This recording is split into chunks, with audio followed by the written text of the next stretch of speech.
എന്താണ് രഹസ്യം? നിങ്ങൾ ഒരു പക്ഷേ അവിടെ ഇരുന്ന് ആലോചിക്കുന്നുണ്ടാകും, എന്താണ് ഈ രഹസ്യമെന്ന്. ഞാനിതെങ്ങനെ മനസ്സിലാക്കിയെന്ന് പറയാം. നമ്മളെല്ലാം പ്രവർത്തിക്കുന്നത് അനന്തമായ ഒരു ശക്തി മൂലമാണ്. നമ്മളെല്ലാം സ്വയം നയിക്കുന്നത് ഒരേ നിയമമനുസരിച്ചാണ്. പ്രകൃതിയുടെ നിയമങ്ങൾ അത്യധികം സൂക്ഷ്മവും കൃത്യവുമാണ്. അതുകൊണ്ടാണ് നമുക്കൊരു പ്രയാസവുമില്ലാതെ ശൂന്യാകാശ പേടകം നിർമ്മിക്കാൻ കഴിയുന്നത്. നമുക്ക് മനുഷ്യനെ ചന്ദ്രനിൽ എത്തിക്കാൻ കഴിയും.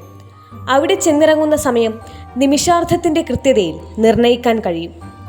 നിങ്ങൾ എവിടെയായിരുന്നാലും ശരി, India, Australia, New Zealand, Stockholm, London, Toronto, Montreal, New York, നാം എല്ലാം ആ ഒരു ശക്തി കൊണ്ടാണ് പ്രവർത്തിക്കുന്നത്.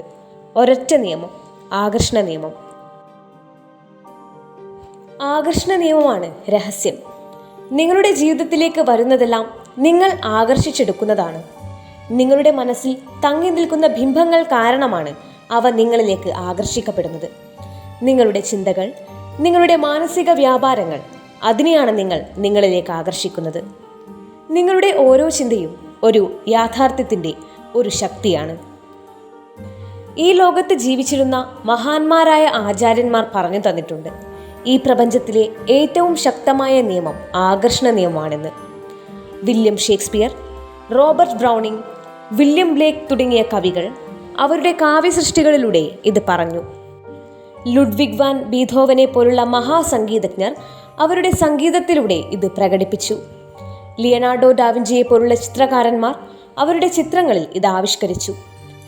Socrates, Plato, Ralph Waldo Emerson, Pythagoras, Sir Francis Bacon, Sir Isaac Newton, Victor Hugo തുടങ്ങിയ മഹാചിന്തകർ അവരുടെ രചനയിലൂടെയും ശിക്ഷണങ്ങളിലൂടെയും ഈ അറിവ് പങ്കുവച്ചു. അവരുടെ പേരുകൾ അനശ്വരമായി. അവരുടെ ഇതിഹാസ തുല്യമായ ചരിത്രം നൂറ്റാണ്ടുകളെ അതിജീവിച്ച് നിലനിന്നു. ഹിന്ദു, ക്രിസ്ത്യൻ, ബുദ്ധ, യഹൂദ, ഹെർമൻഡിക്, ഇസ്ലാം മതങ്ങളും പുരാതന ബാബിലോണിയൻ, ഈജിപ്ഷ്യൻ തുടങ്ങിയ സംസ്കാരങ്ങളും അവരുടെ സാഹിത്യത്തിലൂടെ, പ്രബോധന കഥകളിലൂടെയും ഇത് പകർന്നു നൽകി.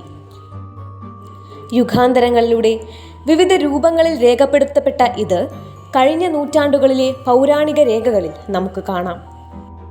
ക്രിസ്തുവിന് 3000 വർഷം മുമ്പ് ശിലാലിഖിതങ്ങളിൽ ഇത് രേഖപ്പെടുത്തിയിരുന്നു. ചിലരൊക്കെ ഇത് സ്വന്തമാക്കി കൈയടക്കി വെച്ചിരുന്നു എന്നത് ശരിയാണെങ്കിലും ആർക്കും കണ്ടെത്താൻ കഴിയുന്ന വിധത്തിൽ അത് ഇവിടെ ഉണ്ടായിരുന്നു. സമയത്തിൻ്റെ ആരംഭം മുതൽ ഈ നിയമവും ആരംഭിച്ചു. അതെപ്പോഴും ഉണ്ടായിരുന്നു, എപ്പോഴും ഉണ്ടായിരിക്കുകയും ചെയ്യും.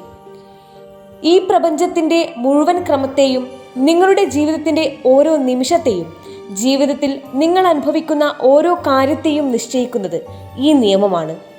നിങ്ങൾ ആരായാലും എവിടെയായിരുന്നാലും നിങ്ങളുടെ ജീവിതാനുഭവത്തിന് രൂപം നൽകുന്നത് ആകർഷണ നിയമമാണ്. നിങ്ങളുടെ ചിന്തകളിലൂടെയാണ് സർവശക്തമായ ഈ നിയമം പ്രവർത്തിക്കുന്നത്. ആകർഷണ നിയമത്തെ പ്രവർത്തനപഥത്തിൽ കൊണ്ടുവരുന്നത് നിങ്ങളാണ്. നിങ്ങളുടെ ചിന്തകളിലൂടെയാണ് നിങ്ങളത് ചെയ്യുന്നത്. മഹത്തരവും ഒരിക്കലും പിഴക്കാത്തതുമായ നിയമമാണിത്. സൃഷ്ടിയുടെ സംവിധാനം മുഴുവൻ ഇതിനെ ആശ്രയിച്ചിരിക്കുന്നു എന്ന് ആകർഷണ നിയമത്തെപ്പറ്റി ചാൾസ് ഹാനൽ 1912 പറഞ്ഞു.